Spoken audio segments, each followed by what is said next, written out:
It was a cold and quiet night. The road outside the small town was empty, except for the soft sound of tires on wet ground. The moon hid behind thick clouds and the rain had just stopped. A thin mist covered the road like a ghostly blanket. In the darkness, a small figure rode a bicycle. The bike was too big for her, and the seat wobbled with each turn of the pedal. Her clothes were also too large. She wore a human jacket that dragged near her knees. Her face was hidden by the hood, but glowing lines peeked out from her neck, blue and soft like stars. She was not human. Her name was Sira, and she was running. She didn't know how to read the road signs. She didn't know which side of the road was safe. All she knew was that she had to get away. Far away. Suddenly, a sharp light appeared behind her. A large truck roared around the corner, going fast. Its headlights cut through the mist like knives. The horn blasted. Sira turned her head. Too late. Crash. The bicycle bent like paper. Sira flew through the air, hit the ground hard, and rolled until she stopped near the edge of the road. Her body didn't move. The truck kept driving. It never stopped. For a few minutes, there was only silence again. Then, footsteps. A man was running toward her. He had heard the crash from his workshop nearby and grabbed his flashlight. He didn't expect to find a body on the road. When he reached her, he gasped. What the? The girl lying on the ground had glowing skin. Faint lines of light ran down her arms and neck. Her face was young, barely a teenager. She was bleeding from her forehead, and one leg looked broken. But the most shocking part, she wasn't human. Not fully. The man, Jake, froze. Was this an alien? He had heard rumors that sometimes off-worlders hid on Earth, that some were sold, smuggled, used, but he had never seen one before. He bent down slowly, shining the light on her face. Her eyes opened just a little. She looked at him. Her voice was weak and full of pain. Please, don't let me die. Jake didn't move for a second. Then something deep inside him responded. Not fear, but instinct. He took off his jacket and covered her. You're hurt, badly. Hold on. She winced, trying to speak, but only coughed. Jake gently lifted her in his arms. She was light, too light. He could feel how thin and cold she was. She shook in his arms. His truck was parked nearby. He rushed over, opened the door, and placed her on the seat. Her head rolled to the side, eyes closing again. Jake slammed the door, jumped in, and started the engine. The dashboard glowed red. He looked at the small girl beside him. Who are you? He whispered. She didn't answer. Jake drove fast, his hands tight on the wheel. His heart pounded, not just from fear, but from something else. He had seen injuries before. He was a mechanic, often patching up wounded strays, fixing broken machines. But this was different. This was a life. Halfway to the hospital, he slowed down. He remembered something. He had heard how aliens caught on Earth were sometimes taken, locked away, studied, never seen again. Especially the young ones. He looked at her again. She was clearly not a threat. She looked like a lost child. She needed help, not a lab. He turned the truck around. Back at his garage, Jake laid her on his work table. He grabbed a towel, hot water, and his small first aid kit. He worked fast. Bandaged her head, cleaned the cuts, wrapped her leg. Her breathing was shaky. He touched her shoulder gently. You're going to be okay. You're safe now. For a moment, she opened her eyes again. This time, there was something in them. Fear, confusion, but also a little hope. Jake gave a small smile. You're not alone anymore. Then her eyes closed again, and the night outside grew quiet once more. But everything had changed. The storm had passed, but the wind still howled outside Jake's old garage. Inside, everything was quiet, except for the slow, weak breathing of the alien girl on the metal table. Her skin glowed gently in the dark. Her leg was twisted and her face bruised, but she was still alive. Jake stood beside her, arms crossed, eyes tired. He hadn't slept. He had watched her all night. He kept asking himself the same question, why did I stop? He had lived alone for years, no wife, no kids, no real friends, just metal, grease, and silence.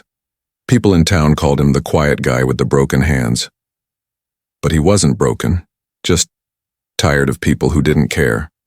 But last night, when he saw her body lying in the road, something inside him had cracked open.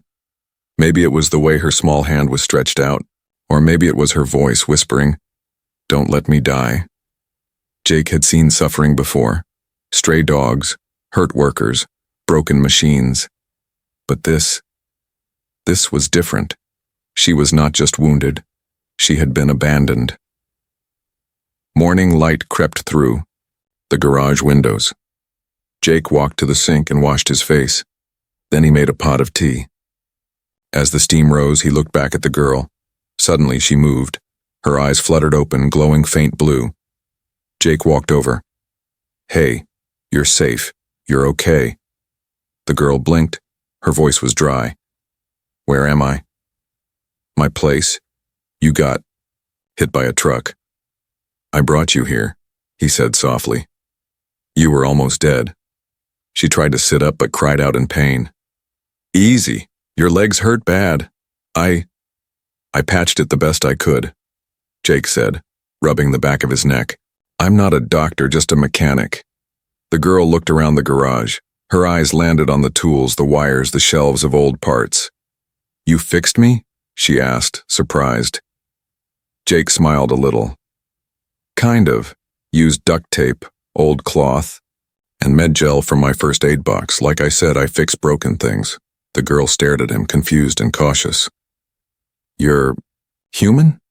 Jake nodded. "Then why?" she whispered. "Why did you stop? Why did you help me?"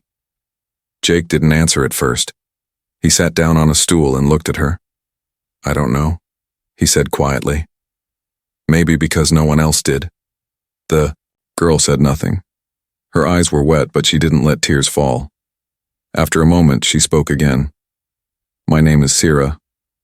Jake nodded. "I'm Jake." She looked down at her hands.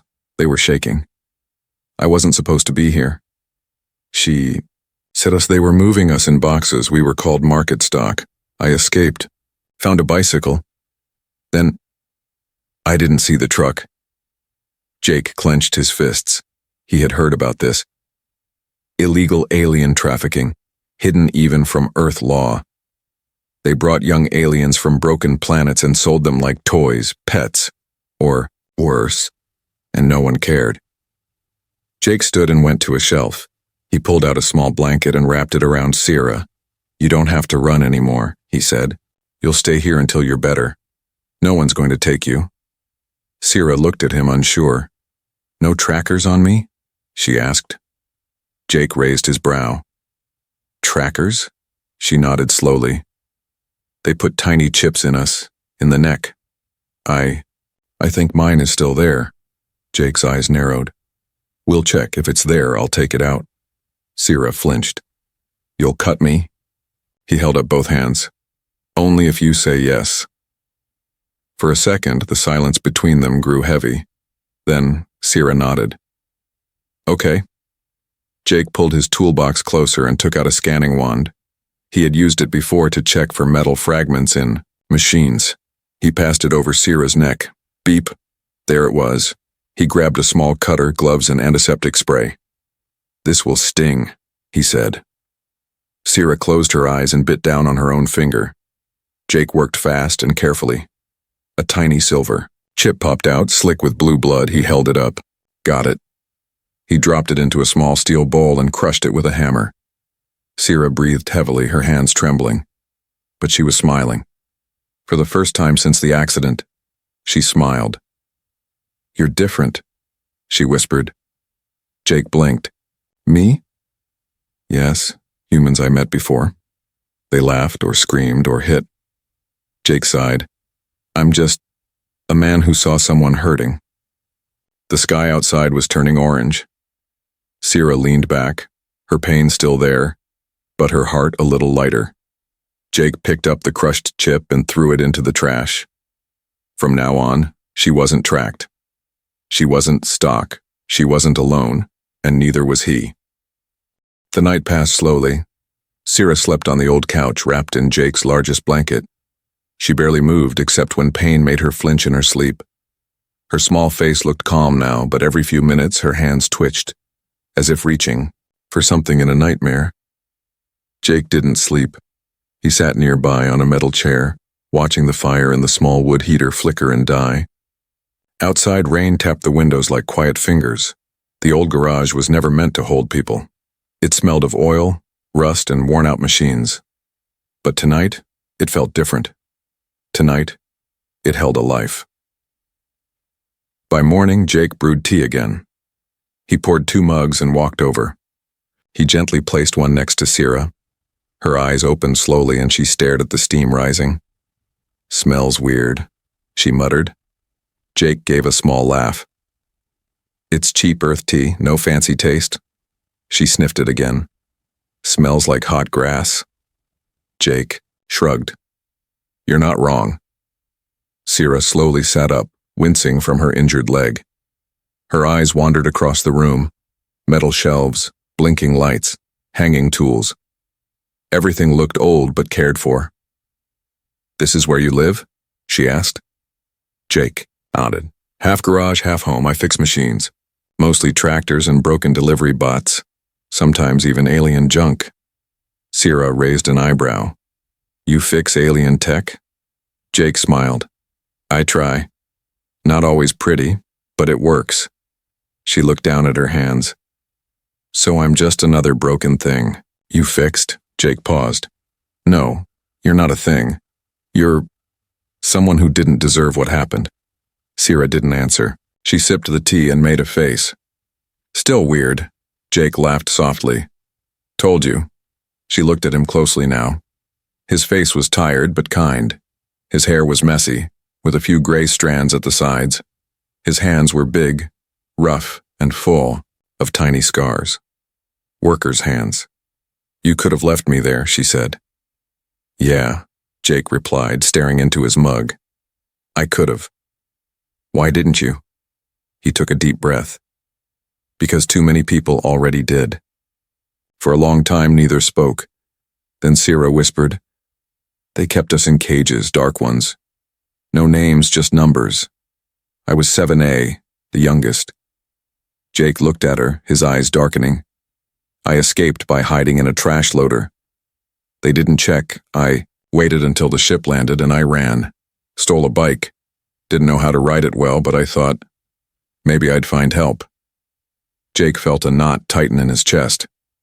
"You did," he said. The rest of the morning, Jake made soft food, bread, soaked in warm milk and sliced apples. Sierra ate slowly, carefully. Then she noticed something on a nearby wall. A framed photo. It was dusty but clear. A woman smiling beside a young Jake. "Who's that?" she asked. Jake turned his head, froze, then sighed. "My wife. She's pretty." She was. Sierra looked down, sensing the pain in his voice. "What happened?" "Car crash. 5 years ago. I was supposed to drive that night, but I stayed late fixing a machine." He paused. "She drove instead. Never came back." "I'm sorry," Sierra said gently. Jake gave a weak smile. "Thanks." They sat in silence again, but it wasn't uncomfortable this time. It felt calm. Later, Jake showed her around the garage. He pointed to half-finished machines, spare parts, and a small drone he was repairing. Sierra walked slowly, limping, but curious. "What's this one do?" she asked, pointing to a round robot with claws. "Grabs garbage and swears at raccoons," Jake said seriously. She blinked. "Wait, it talks?" "Oh yeah." Filthy mouth. Sierra laughed for the first time, a real laugh. Short and surprised, but bright like a spark in the dark. Jake grinned. "There it is." She looked at him. "What?" "Your laugh. Told you it's not all bad here. That night, Jake made a bed for her using old cushions and a clean sheet. As she lay down, he brought over a small nightlight from his drawer. I used to keep it for guests, he said. Haven't had one in years. Sierra smiled softly. Thank you, Jake. He nodded. Good night, Sierra.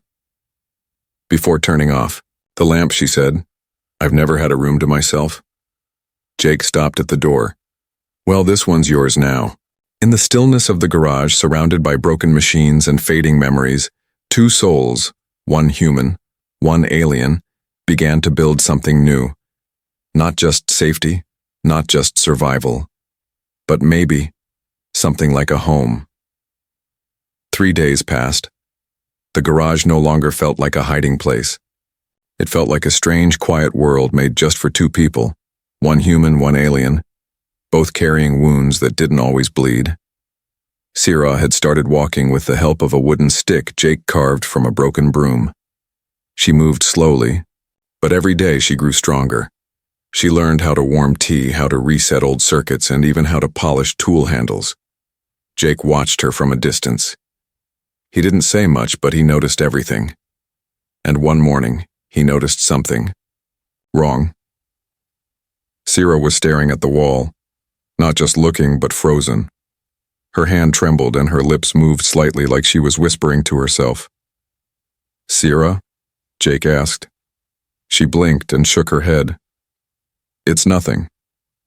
But Jake had seen fear before. He knew what it looked like. Later that night, while Sierra slept, Jake sat at his workbench thinking. He opened a drawer and pulled out the small metal chip he had removed from her neck.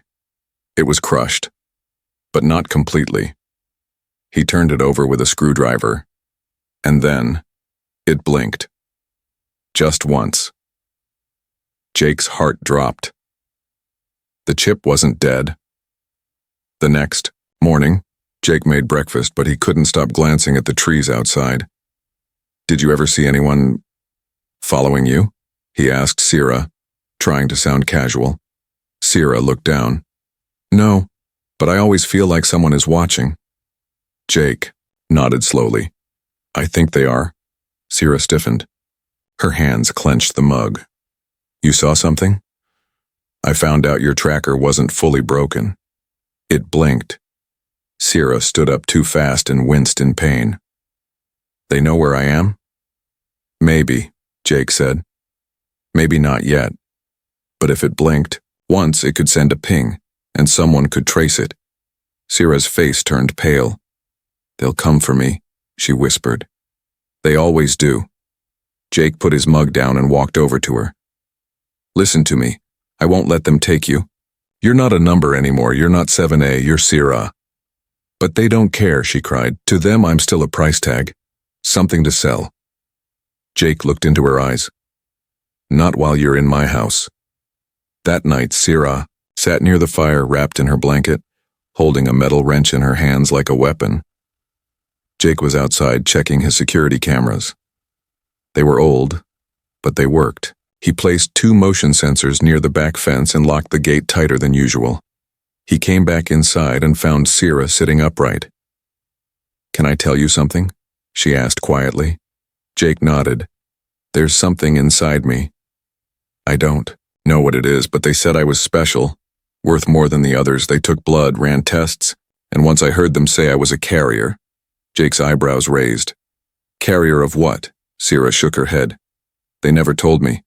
But one man said, she's rare, royal DNA, sell her last. Jake leaned forward. Royal? Sierra nodded slowly. I think my parents were from one of the old houses, a line of rulers from a planet called Serathis. But the planet fell in war. I was a baby when they took me. Jake exhaled. So you're not just someone's property. You might be someone's heir. I don't want a throne, Sierra whispered. I just want to be free. Suddenly, beep. A soft noise echoed from Jake's tablet. Motion detected. Back gate, Jake. Stood up instantly and grabbed the screen. A shadow moved near the fence line, then another. Then a third. They're here. Jake moved fast. He opened the side closet and pulled out an old hunting rifle. He had never used it, but he had kept it in case of wild animals. Now something worse was coming. He handed Sierra a flashlight and whispered, "Stay behind the engine block. Don't move. Don't make noise. I'll handle this." Sierra's eyes filled with fear. "They'll kill you. Not before I give them a reason to stay away." Jake stepped outside into the cold night. The yard was silent. Too silent. He moved between old vehicles, the barrel of the rifle steady, heart pounding. Then, he saw it. A black figure wearing armor standing near the fence holding a scanner. Another, voice spoke in an alien tongue echoing through a translator box. "Target located. Heat signature confirmed. Small, female inside the structure." Jake raised the rifle. "Back away." 3 heads turned. The alien stared. A human? Alone? With a gun? "Leave," Jake said, louder now. "She's under my protection." 1. Alien aimed his weapon. Jake didn't move. For a long second, no one breathed. Then, the aliens slowly backed away. One of them said, "You'll regret this, human." Jake didn't blink. Maybe, but not tonight. The aliens disappeared into the woods. Jake returned to the garage, heart pounding. Sierra was still hidden. When he opened the door, she ran to him. "You're alive," he smiled. "So are you." And in the quiet after danger, they both knew one thing. The fight wasn't over, but neither of them would run again. The sun rose quietly the next morning, but the light didn't bring peace. Jake stood at the edge of his yard, staring at the broken grass near the fence, footprints still fresh. The night visitors were real, not a dream, not shadows. They were organized, fast, armed, and they were coming back. Inside, Sierra sat at the workbench with shaking hands, pretending to fix a small broken drone. But her eyes kept darting to the door. Every creak made her flinch. She had survived cages, beatings, and a truck crash. But this? Being hunted again? It brought back old screams she had tried to forget. Jake re-entered the garage and closed the door firmly. "They were scouts," he said. Sierra looked up, looked. "They'll return?" Jake nodded. "Not if they get scared first." She blinked. "How do we scare people who sell girls like me in boxes?" Jake walked to the wall, pushed aside a pile of crates and opened a hidden drawer. Inside were 3 things: an old Earth passport, a metal key, and a badge. He picked up the badge. It said Earth Defense Engineering Unit, Veteran Technician. Sierra tilted her head. "You were in the war?" Jake gave a half smile. "Yeah. I built things that stopped bigger things from killing people. I was nobody special. But you knew how to protect others." Jake nodded. That part never left. An hour later, a black car pulled up. Sierra panicked and ran to the back room. Jake walked calmly to the gate. 2 tall humans in black suits stepped out. Their shoes didn't leave a sound. Their faces were blank, eyes hidden behind shiny glasses. Each had a small earpiece and a silver pin that read UAC, Unified Alien Control. One of them smiled. It didn't reach his eyes. "Mr. Jacob Rains?" the taller man asked. Jake nodded once. The second man held out a device. "We received a ping in this area. Something illegal. Maybe stolen cargo. Seen anything strange lately?" Jake folded his arms. "Nope. Just squirrels, rain, and rust." The man laughed politely. "We've got a heat signature on your property. Unregistered life form. Might be dangerous." Jake's voice was cold now. "You calling a hurt kid dangerous?" The men paused. "So you have seen something?" Jake stayed silent. The taller man stepped forward. "Look, sir, if there's an off-worlder here, you're harboring a violation. That's against Treaty Code 6.5. You could lose your license, your property, even your freedom." Jake met his gaze. "If she's here, she's a guest, not cargo. And I don't deal with men who treat people like boxes." The agent's smiles faded. "May we come inside?" they asked. Jake raised his voice. "Do you have a warrant?" The shorter man hesitated. Not yet? Then get off my land. The black suits left, but not before leaving behind a warning. We'll be back, and next time we won't knock. Jake didn't flinch. I'll be waiting. Back inside, Sierra was curled in the corner, knees hugged to her chest. I heard everything, she whispered. They called me cargo again. Jake sat beside her. You're not to me. Never were. She looked up. Why are you doing this? You don't even know me. Jake was quiet for a long moment. Then he said, because when I lost my wife, no one stayed. No one helped. And I swore, if I ever saw someone drowning again, I wouldn't look away. Sierra blinked. You think I'm drowning? Jake looked at her softly. I think you're learning how to breathe again. That night, Jake sealed every door and window. He wired up small alarms using old drone parts, trip lines, sensors, even an oil slick trap near the front gate. He gave Sierra a flashlight and showed her the emergency exit tunnel beneath the workbench. If something happens and I say run, you run. Go through here. It leads to the woods. Sierra's lips quivered. And you? Jake smiled sadly. I've had enough of running. Just before sleep, Sierra whispered. Jake? Yeah? If I make it out, if they don't get me, can I stay? He looked at her, surprised. You want to? She nodded. This place is rusty and cold, but it's the only home that ever made me feel warm. Jake's throat tightened.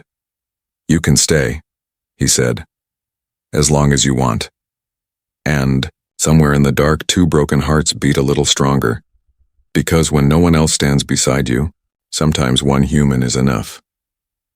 The garage smelled of hot metal and old oil, but to Sierra, it had become something more than a workshop. It had become safe. The alarms didn't ring that morning. No black-suited men, no aliens watching from the shadows. Just the quiet sounds of birds chirping outside and the soft hum of machines resting. Sierra sat near the bench, legs wrapped in a blanket, holding a cup of warm milk. Her hands had stopped shaking. Her wounds were healing. But more than that, her heart was slowly stitching itself back together. Jake walked in from the yard with dirt on his hands and grease on his shirt. Planted some onions. I don't even like onions, but they grow fast, he said. Sierra smiled. I've never planted anything. Jake raised an eyebrow. You've been on Earth 3 weeks. Want to start today? She thought for a moment. Okay, but I want to plant something colorful. Jake nodded. Flowers it is. They spent the afternoon digging the dry soil behind the garage. Jake handed her gloves that were way too big. Sierra laughed as they kept sliding off. He ended up tying them with wire so they'd stay on. They planted purple bellflowers and a few yellow sunbursts. Sierra touched the soil gently with her alien fingers. Watching her glow softly mix with the Earth's dirt, why do flowers come from mud? She asked. Jake looked up. Because something broken still has life in it. It just needs a place to grow. Sierra stared at him, her lips parting like she wanted to say something. But instead, she simply smiled. That evening, Jake brought out an old radio. They sat on the porch drinking tea and listening to soft music crackling from the speaker. Sierra tapped her fingers to the beat, unsure but trying. What's this music called? She asked. Blues, Jake replied. Sad, soft, but kind of peaceful. She nodded. Like you. Jake laughed.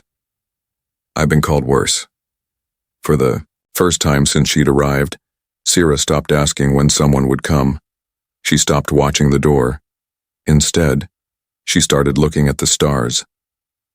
I used to hate them, she said one night. The stars. They were just reminders of how far I was from freedom. Jake didn't interrupt. He listened. But now, she continued, they look gentle. Jake tilted his head. They always were. It was just the people under them that weren't.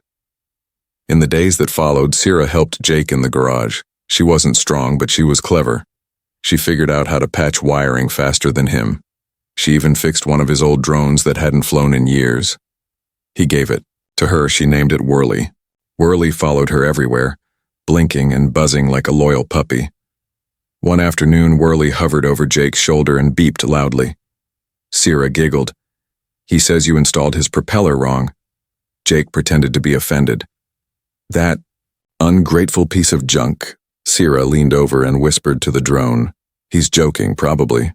But behind the laughter, both of them knew something serious. Peace like this never lasted long. One morning, Jake sat down with a brown folder. Sierra, he said gently, we need to talk. She put down her tools and came over. I contacted an old friend. He works with something called the Earth Alien Protection Network. They give IDs, legal names, safe houses, but only if the alien wants it. Sierra looked confused. You want me to leave? Jake shook his head. No. I want you to have a choice. She looked down at her hands, glowing faintly in the dim light. A real name, she whispered. Jake smiled.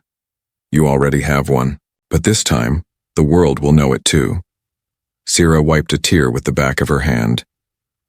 What do I need to do? He handed her the folder. Just tell them your story, the truth, and choose what kind of life you want now. That night, Sierra stood outside barefoot in the cool grass looking up. She spoke softly to the stars. I'm not a number. I'm not 7A. I'm not a thing. She closed her eyes. I'm Sierra. I plant flowers. I drink weird tea. I fly drones. I'd laugh. Jake watched her from the porch. He didn't say anything. He didn't need to. Because in her voice, he heard something he hadn't heard in years. Hope. The sky was wide and clear that morning. Golden light poured across the garage roof, spilling over the garden where the flowers Sierra had planted were starting to bloom. Yellow sunbursts lifted their heads. The purple bells were opening. It was the first time she had seen something grow because of her. She stood quietly in the sunlight wearing a faded green hoodie Jake had found in his old closet. It hung a bit loose on her shoulders, but she had made it hers by drawing stars across the sleeves with silver marker. Whirly buzzed softly above her head like a small, protective guardian. Jake was inside, packing a small bag with food and tools. The Protection Network agent was on the way. Just one. A woman named Marin. Someone Jake trusted. The door creaked open behind him. Jake, Sierra said, her voice low. He turned. Morning, Starshine. She walked up slowly, holding something in her hand. A small rock. She had painted it. On it, she had written in shaky letters, Thank you. For my life. Jake looked at it for a moment. Then he put the rock in his coat pocket without a word. They didn't need many words anymore. The black hover jeep arrived exactly at noon. It was silent, sleek, and unmarked. But unlike the agents before, this one did not carry weapons or cold stares. A woman stepped out, tall, brown-skinned, wearing a long coat and a calm expression. She had kind eyes and a scanner in one hand. You must be Sierra, she said gently. Sierra stepped forward, unsure. I'm Marin. I work with the Earth Alien Protection Network. I'm here because you matter. Because your life matters. Sierra looked at Jake. He gave a small nod. She's real, he said. You're safe. Inside the garage, Marin sat with Sierra and asked her everything. Where she came from, what she remembered, what she wanted. For the first time, Sierra told her. Story without fear. The cages, the escape, the crash, the man who stopped. When she was done, Marin placed a small device in her hand. This is your new ID. You are legally protected under Earth's refugee law. You'll get documents, a place to live, and most importantly, a voice. Sierra looked at the small glowing card. It had her name. Just her name. Sierra. But then came the question Jake had been dreading. Marin asked, Do you want to go to one of our safe colonies? We can take you today. Sierra looked down. The room went quiet. She stood up and walked to the door. She looked outside, at the flowers, the sky, the broken-down drones, and the man who had given her a place to heal. Then she turned to Maren. No, I want to stay here. Maren blinked. Here? With him? Sierra nodded. He didn't treat me like a mission. He treated me like a person. Jake stepped forward. If the law allows it, she can stay with me. I've got space and I won't let anything happen. To her. Maren smiled. Then it settled. That night they had a small dinner. Bread, stew, and for dessert, chocolate Jake had been saving for years. Sierra's eyes lit up after one bite. This is magic, Jake laughed. Told you. Earth chocolate heals everything. Later, as the stars returned to the sky, Sierra sat beside Jake on the porch. She leaned her head on his shoulder. Do you think I'll be normal someday? She asked softly. Jake didn't answer right away. You already are, he said. Just a different kind of normal, stronger. She smiled. I'm not scared anymore. Jake nodded. Good, because this world's full of idiots, but it's also full of people worth fighting for. Sierra looked up. Like you? Jake smiled. I'm just a mechanic. No, she whispered. You're the reason I'm still here. As the wind moved through the trees and the stars blinked overhead, something beautiful happened. A broken girl who had once been called Cargo became a person. A man who had lost everything found something worth protecting. And under the vast sky of Earth, a new chapter began,